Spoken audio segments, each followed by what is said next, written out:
Esselamu aleyküm, berkarar döwletimiziň bagtyarlyk döwrüniň aýdymsal mustaqbally. Türkmen halkymyzyň taryhynyň juda gadymlygy ýaly, onuň medeniýetiniň, sungatynyň taryhy juda gadymy, baý we özboşly. Geçmişde ençemi şalyklary, hanlyklary döreden halkymyz taryhy döwür içinde kakylyp, üflenip çalynýan şeýle-de kirşli saz gurallaryň onlarça görnüşini döredipdir. Şol saz gurallary halkymyzyň saz däplerine belli bolupdyr. Muny bize gelip ýeten ygtybarly ilim çeşmeler bilen birlikde ýurdumyzda geçirilen gazy işleriniň netijeleri hem tasdik edýär. Mukam suratly gepleşigimiziň bu sanyna bolsa üflenip çalynýan saz gurallarymyz hakynda giňişleýin söhbet eder.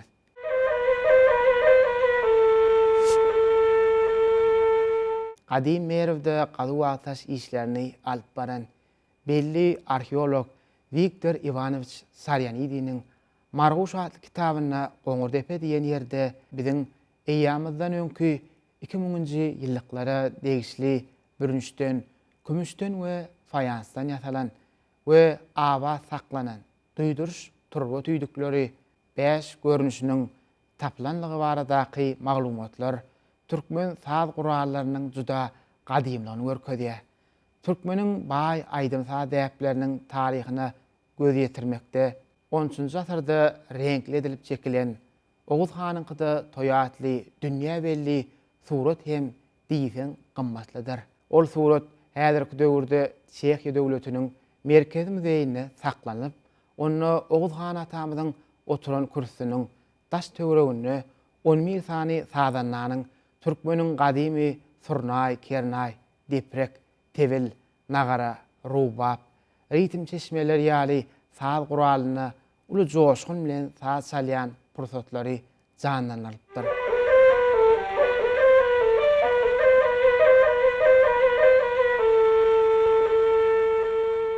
Milli senedimiz bolan Gargy tüýdük hakynda hormatly prezidentimiziň peşkeş beren Ýyly döwlet geler bolsa adly kitabyna Gargy tüýdük hakynda şeýle maglumatlar berilýär. Gargy tüýdük halkymyzyň gadymy saz gurallarynyň hataryna girýär. Gargy tüýdügiň köneden gelýän ady nay tüýdük bolup, gargy gamyşdan ýasalanlygy sebäpli soňky döwürlerde ol gargy tüýdük adyna eýe bolupdyr. Gargy tüýdüge Mari, Saraus we Lewap sebäplerine biziň häzirki günlerimizde de nay tüýdük diýilýär. Gargy tüýdügiň uzunlygy 80-85 cm bolup, onuň üstüne 5, arka tarapynda bolsa bir perde deşigi bar. İlki döwürlerde bagşylar köplenç gargy tüýdügiň ýanyna ýanymaýdypdyrlar. Mehran adamlarına şu yerimdäki saz guralymyna biziň gadymy saz guralarymyzyň biri gargy tüýdük. 7 onam diýerlermi ustad sazlarymyz bar çalyp ýörler şunu Şahryar Jumaýew, Serdar Haydarow. Häzir men şu saz guraly biraz üýtgedip döretdim. Şu biraz saz perdesini köpeltdik. Bizde şu saz perdeci ýok, ýöne şunu Türkiýe döwletlerine de çalýan ekenler. Bizde şu tarapynda 5 tane saz perdeci bolsa, berdeden bir ýene bir perde bar 6 tane. Emma Türkiýe döwletlerine bolsa elim goýup duran saz perdeci başı Türkiýe döwletlerine. Bizde ýokdy. Şu taýda saz perdesini ýene goşdum. Indi has çyrşyrym sazlarym çalyp bolýar, dünýä sazlarym çalyp bolýar. Ana şu şey dip çalsaň şu mat kişak dawan sin otosyny berýär.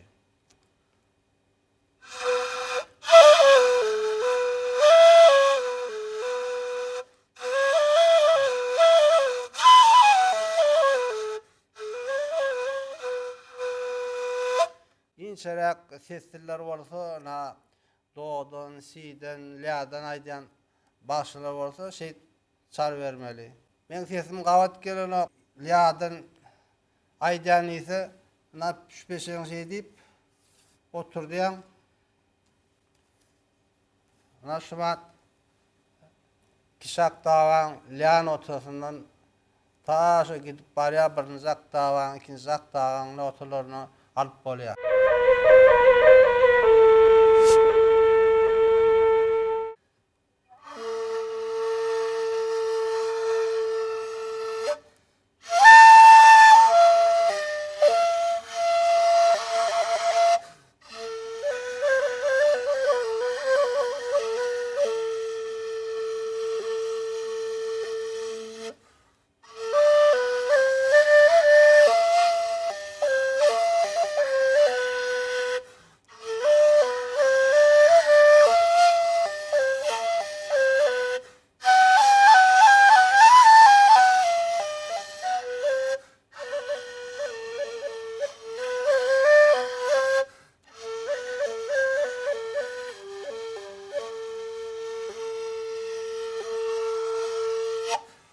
Dilli tüydük.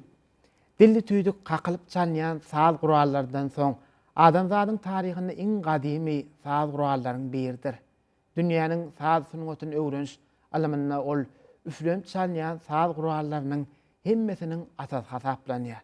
Bu saz guraly çopan tüydügi hökümine türlü at bilen dünýäniň köp ýurtlaryna giňden ýaýrandyr.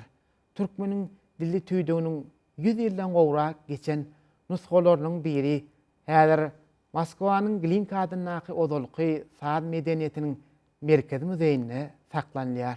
Onuň uzunlygy 150 mm bolup, onuň 3 tane perde deşikleri bardyr. Muna şu men elimdäki tüydük gadymy çopan tüydügi. Bu tüydügi hem bizim çopanlarymyz ýaýrlarda goýmak börkäler çalarlar ekenler. Menem şu daim Ata Hocalyev'den öwrendim şu dilli tüydügi. O Anoran İlyas bilen Türkmenistan atgynyň artisti bile häzirki zaba sağırlar goşup bir näçe türkmen halk aýdymlaryny şu dilli tüydükde ýanap ýerine ýetirdik.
Çelişkin düdünle vurup aklımına, çelişkin düdünle vurup aklımına, ağa badi yalpalaya kınan düşüne, kınan düşüne. İleriki avanana bir yan çeminne, ileriki avanana bir yan çeminne, kıyılara bas bolubey kannan giyiliyar, kannan han yeliyar.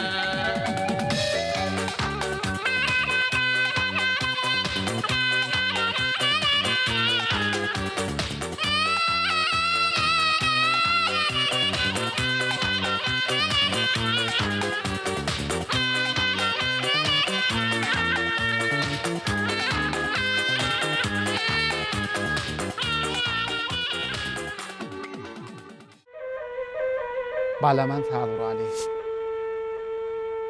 Türkmeniň gadymy göýrekli eposyna bagşy men diýme, sazanyna men diýme, Turnayçy, Kernaçy mendime, nagara depçi mendime, balamançy mendime, gelber how diýilen sözler bar. Hytaýda uly dini köşkleriň orkestrlerine türkmenleriň balaman saz guralynyň ýörgünli bolanlygy barada Hytaý saz sünnetynyň taryhyny öwrenji alim Schneerson 1950-nji ýylda Hytaýyň Saz medeniýeti diýen kitabynyň 43-nji sahypasyna beýläp geçýär. Türkmenlerde toý tomaşalarda balaman çalyp, özüni tanadan adamlara balamansy diýer ekenler. Halk içinde balaman saz guralynyň iki görnüşi bolupdyr. Onuň biri gamışdan dilli tiýdik görnüşde ýasalypdyr. Beýleksi bolsa gatagaçlardan ýasalypdyr. Saz gural bal aman saz guraly. Bu beýleki türkü döwletlerde günewar döwletlerine balaman diýip adlandyrýarlar. Bizde de bir bal aman saz gural 70 saz gurallarymyzyň içinde şulam bar.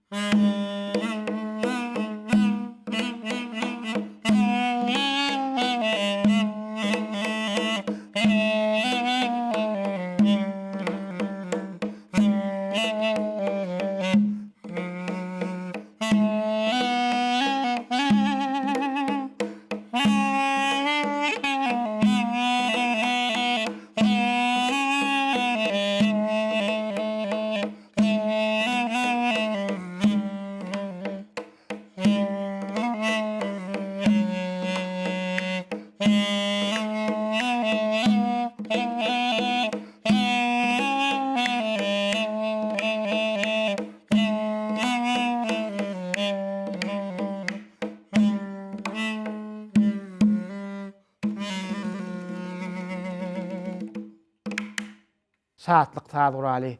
Türkmeniň gadymy Gorkada da şadetsanyny okan adamlar dädem gorkut gelli, şahatlyk çally diýen sözleri iýdigderli gabat gelýänler. Şadyan tüýdük Annaliýewiň Ýüsüp Züleyha destanyna hem ýatlanyp geçilýär. Ýüsüp olary gujoklap, hal-ahwal soraşyp, köz, surnay, şadyan kakdyryp, andag zowuk we sapak kıldylar. Häzir bu saz guralynyň üstünden 100 ýyldan gowrak wagt geçen köne nusxalary watanymyzyň bir näçe ýerlerine tapyldy we çalynyp hem görüldi. Şahatlyk saz guraly tut, erik, hoz ýaly gatagaçlardan iç kögülüp, daşyna dürli naqşlar edilip ýasalypdyr. Onuň üstünde 5 sany aşagyna bolsa bir perde ses deşigi bardyr. Şahatlyk saz guralynyň üflenýän ucuna dilli tüýdüň üfleneri müştik hökümine dakylypdyr. Şonuň üçin hem onuň sesi dilli tüýdüň sesine çalymdaşdyr. Şahatlyk käbir ýerlerde şadyan at bilen hem belli bolupdyr. Ol esasan Hazarýaka ilatly ýerlerde ogul toýlarda at sapdyrlaryna.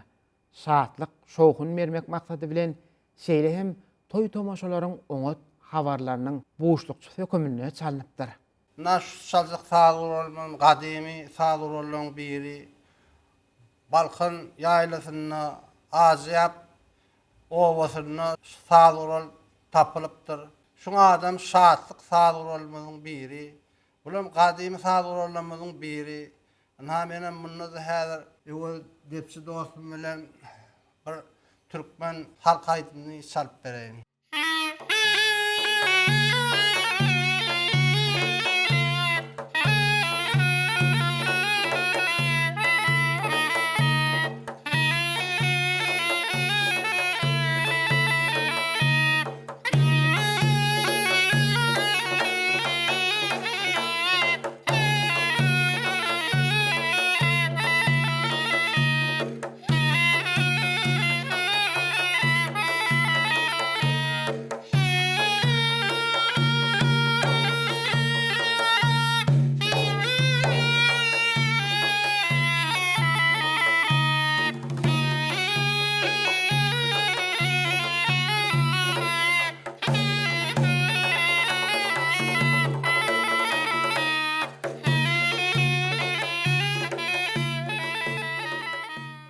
Saz guralymyzdan mehran arkadamy Türkmenistan Beýik Ýüpek ýolunyň ýüregi diýen ýeli yglan etdi.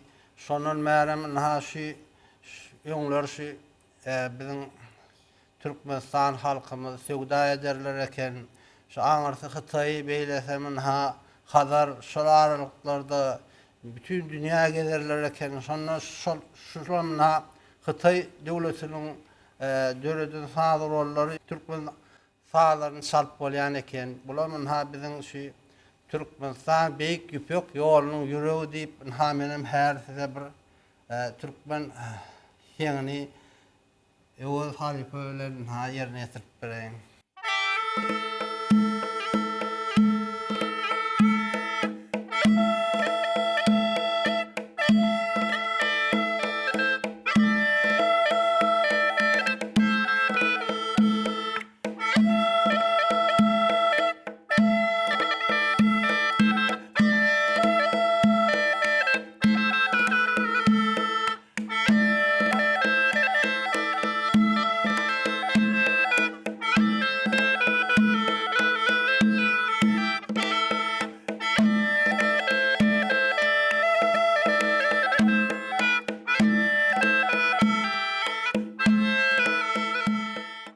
Mehran adamlar şulam Türkiye devletlerine ähli Türkiye devletine günnor devletlerine bizim Türkmenistan yurdumuzda şu sadur olan çalarlar eken yönü sumat näme yitip giden sadur olan bizim biri moduna zırna diýip atlanırlar. Bu sadur hem orta Azia yurtlarına şu sadurlar olan yani eken tuğdugam diýerler, tüýdugam diýerler, zurna da diýerler. Men muny da häzir Ewa halife bilen bir Türkmen fazyny sarp bereyim.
Menem saklap duran sadur oğlum täze döretmiş sadur oly. O trombon sadur olunun seyredip şoňa ýanap döretmiş sadur oly kişiräk sadur Türkmen sadurlary salyp bolýar. Moda Türkmenistan beýik ýüpek ýolunyň ýüregi diýip atlanlardan sadur oly häzir nämen Türkmen halk sazyny salyp bereyim.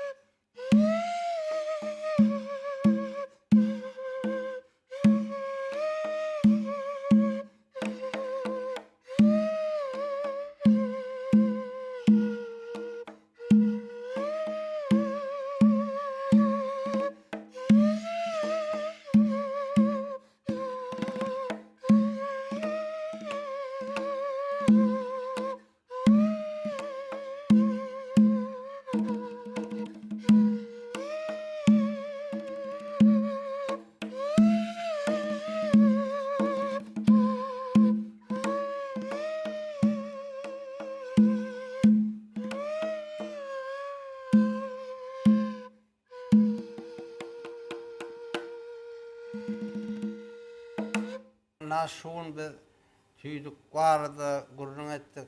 Bir näçe yitip giden hallarımız vardı, gurrun ettik. Mehran arkadan ömrü uzak bolsun. Tutyan tutumlu işleri rowas bolsun. Gepleşimin ahyrına halk aýdym salarymyň hak hownary, gahrman arkadagymyň janynyň sag bolmagyny, il ýurt bähmetli, bütün adamzat ähmetli aýp barýan işleriniň rowaj almagyny, ýurdumyzyň asudalygyny, halkymyzyň agzy birligini arzulap, siziň bilen hoşlaşýar. Sag salamat bolun.